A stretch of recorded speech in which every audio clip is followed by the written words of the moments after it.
Baiklah, Assalamualaikum warahmatullahi wabarakatuh. Perkenalkan, nama saya Mursida dari kelas 2B Kebidanan. Baiklah, di sini saya akan menjelaskan tentang perawatan neonatus esensial pada saat lahir. Baiklah, materi pertama itu yaitu penilaian awal dengan pendekatan manajemen bayi baru lahir normal. Untuk semua bayi baru lahir dilakukan penilaian awal dengan manajemen 4. Yang pertama itu sebelum bayi lahir, apakah kehamilan cukup bulan, apakah air ketuban jernih, tidak bercampur mekonium. Selanjutnya, segera setelah bayi lahir sambil meletakkan bayi di atas kain kering yang telah disiapkan di perut bawah ibu. Selanjutnya, jika bayi kurang bulan atau kurang dari 37 minggu atau 259 hari, atau bayi lebih dari 42 minggu atau 283 hari, dan atau air ketuban bercampur mekonium dan atau tidak bernapas terengap-engap, tidak baik dilakukan manajemen bayi baru lahir dengan aktif. Selanjutnya, materi kedua, pencegahan kehilangan panas, yaitu saat lahir mekanisme pengaturan suhu tubuh pada bayi baru lahir belum berfungsi sempurna.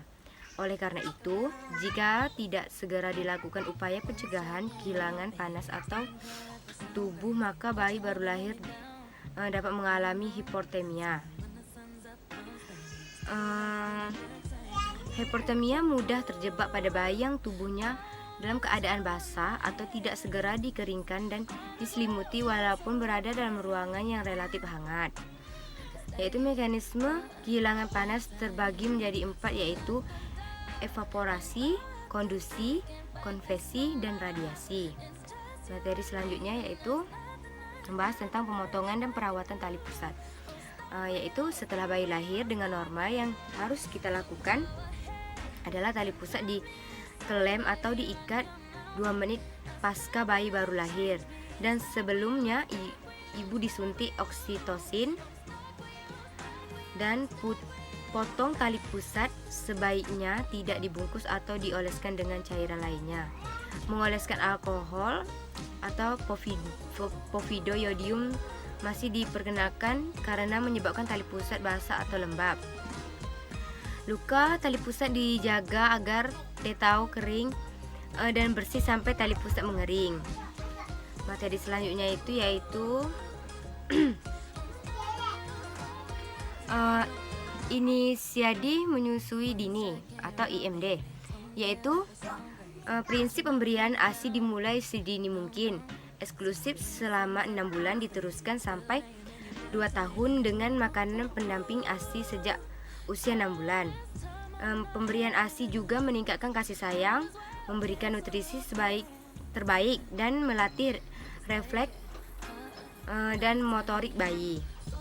Materi selanjutnya itu yaitu pencegahan pendarahan. Karena sistem pembukuan darah bayi baru lahir belum sempurna, maka semua akan berisiko mengalami perdarahan, tidak tergantung apakah bayi tidak mendapatkan ASI atau suatu formula usia kehamilan dan berat badan saat lahir. Perdarahan bisa menjadi ringan dan menjadi sangat berat. Lanjutkan materi selanjutnya yaitu pencegahan infeksi mata. Salep atau tetes mata untuk pencegahan infeksi mata segera diberikan setelah proses IMD, dan bayi selesai menyusui sebaiknya 1 jam setelah lahir. Pencegahan infeksi mata dianjurkan menggunakan salep mata atau antibiotik. Materi selanjutnya pemeriksaan imunisasi.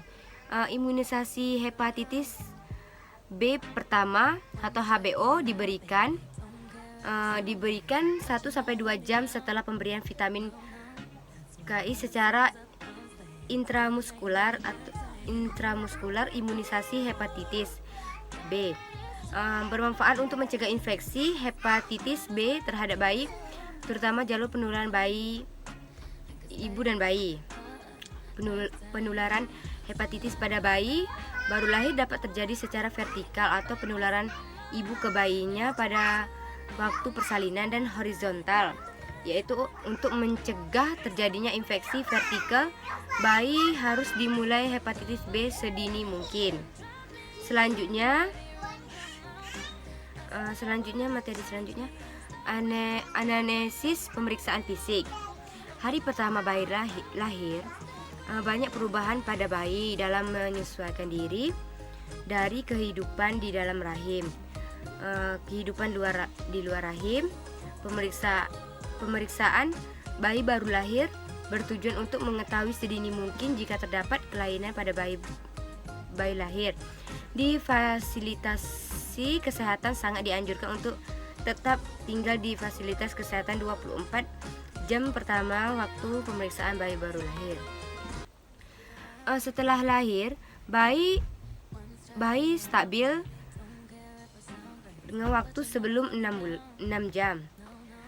Pada usia 6 sampai 48 jam atau kunjungan neonatal pertama, dan pada usia 3 sampai 7 hari kunjungan neonatal kedua. Pada usia 8 sampai 28 hari yaitu kunjungan neonatal ketiga. Baiklah, itu saja yang dapat saya jelaskan. Terlebih terkurang saya mohon maaf. Saya akhiri dengan wabillahi taufiq wa hidayah. Wassalamualaikum warahmatullahi wabarakatuh.